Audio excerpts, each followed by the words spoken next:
मोदी के बाप का देश नहीं है, ये हमारा देश है. പഠിച്ചു ജയിച്ചവർ തെരുവിൽ നിരാഹാരം കിടക്കുന്നു. പണം കൊടുത്ത് റാങ്ക് വാങ്ങിയവർ ടെലസ്കോപ്പും കഴുത്തിലിട്ട് കണ്ണിൽ കണ്ട പ്രതിമകളെയും വിഗ്രഹങ്ങളെയും നെഞ്ചത്ത് ടെലസ്കോപ്പ് വെച്ച് ഹാർട്ട് ബീറ്റ് നോക്കുന്നു. ഇതെങ്ങനെ സംഭവിച്ചു? ചോദിക്കാനും പറയാനും ആളില്ലാത്ത രാജ്യത്ത് അടിയന്തരമായി ചോദിക്കേണ്ട ഒരൊറ്റ ചോദ്യമാണിത്. ഇവർ ഇതുപോലെ പണം കൊടുത്തായിരിക്കണം പരീക്ഷ എഴുതിയതും ഡോക്ടർമാരായതും.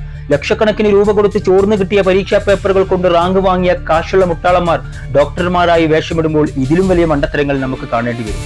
എന്താണ് ഇതിന് കാരണം? രാത്രിയെന്നോ പകലെന്നോ ഇല്ലാതെ ഉറക്കമുളച്ച പുസ്തകങ്ങൾക്ക് മുന്നിൽ ജീവിതം ഹോമിച്ച പാവപ്പെട്ട വീടുകളിലെ സമർത്ഥരായ കുട്ടികളുണ്ട്. അവരുടെ സ്വപ്നങ്ങളാണ് ദേശീയ പരീക്ഷാ ഏജൻസികളുടെ സുതാര്യതയില്ലാത്ത അട്ടിമറികളിലൂടെ വെട്ടിമുറിക്കപ്പെട്ടത്. ചോദ്യപേപ്പറുകൾ ചോർത്തുന്നു, കമ്പ്യൂട്ടറുകൾ ഹാക്ക് ചെയ്യുന്നു, ലക്ഷങ്ങൾ കൊടുക്കുന്നവൻ ആദ്യ റാങ്ക് അങ്ങ് വെച്ച് വിളമ്പുന്നു. കഠിനാധ്വാനം ചെയ്ത് പഠിച്ച് എൻട്രൻസ് എഴുതിയ വിദ്യാർത്ഥി തെരുവിൽ തോൽക്കുന്നു. പണത്തിന്റെ തിമിരം ബാധിച്ചവർ പരീക്ഷ എഴുതാതെ തന്നെ ഉന്നത വിജയങ്ങളിൽ എത്തുന്നു. അങ്ങനെ ജയിച്ചു വരുന്നവർ പ്രതിമക്ക് ടെലസ്കോപ്പ് വെച്ചില്ലെങ്കിലേ അത്ഭുതമുള്ളൂ. കാരണം അവരുടെ മനസ്സിൽ മെഡിക്കൽ സയൻസ് അല്ല, പണം കൊടുത്തു വാങ്ങിയ സർട്ടിഫിക്കറ്റ് മാത്രമാണുള്ളത്. മെഡിക്കൽ ഫീൽഡ് മാത്രമല്ല, എല്ലാ മേഖലയിലും വ്യാജന്മാർ പണം കൊടുത്ത് കയറിക്കൂടിയാൽ എന്താകും നമ്മുടെ ഇന്ത്യയുടെ ഭാവി? ഇതിനെതിരെയാണ് ഡൽഹിയിലെ ജന്തർ മന്ദിറിൽ നമ്മുടെ വിദ്യാർത്ഥികളും യുവജനങ്ങളും തെരുവിലിറങ്ങി സമരം ചെയ്തത്. ചോര നീരാക്കി പഠിച്ച പാവപ്പെട്ട കുട്ടികൾ നീതി കിട്ടാൻ അവർ നിരാഹാരം കിടക്കുമ്പോൾ നമ്മുടെ കേന്ദ്ര സർക്കാർ എന്താണ് ചെയ്യുന്നത്? അവർക്ക് ഉത്തരം നൽകാൻ മടിയാണ്. നാണം കെട്ട തട്ടിപ്പുകൾ പുറത്തു വരുമ്പോൾ മറുപടി പറയാൻ കഴിയാതെ കേന്ദ്രം എടുത്തണിയുന്ന പുതിയ മുഖമൂടിയാണ് ക്രമസമാധാനം.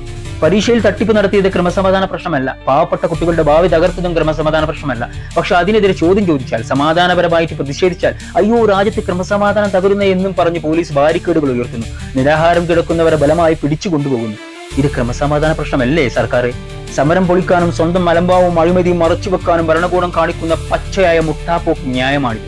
ഇന്ന് ഈ കുട്ടികളുടെ സമരത്തെ കണ്ടില്ലെന്ന് നടിക്കുന്നവർ ഒന്ന് ഓർക്കുക.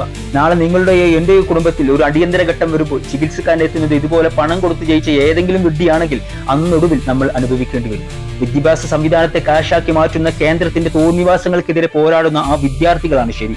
അവരുടെ സമരമാണ് ഈ നാടിന്റെ ഭാവി. നീതി നിഷേധിക്കപ്പെട്ട ഉദ്യോഗാർത്ഥികൾക്കൊപ്പം നമ്മൾ ഓരോരുത്തരും ശബ്ദമുയർത്തിയേ മതിയാക്കൂ. ജയ് ഹിന്ദ്.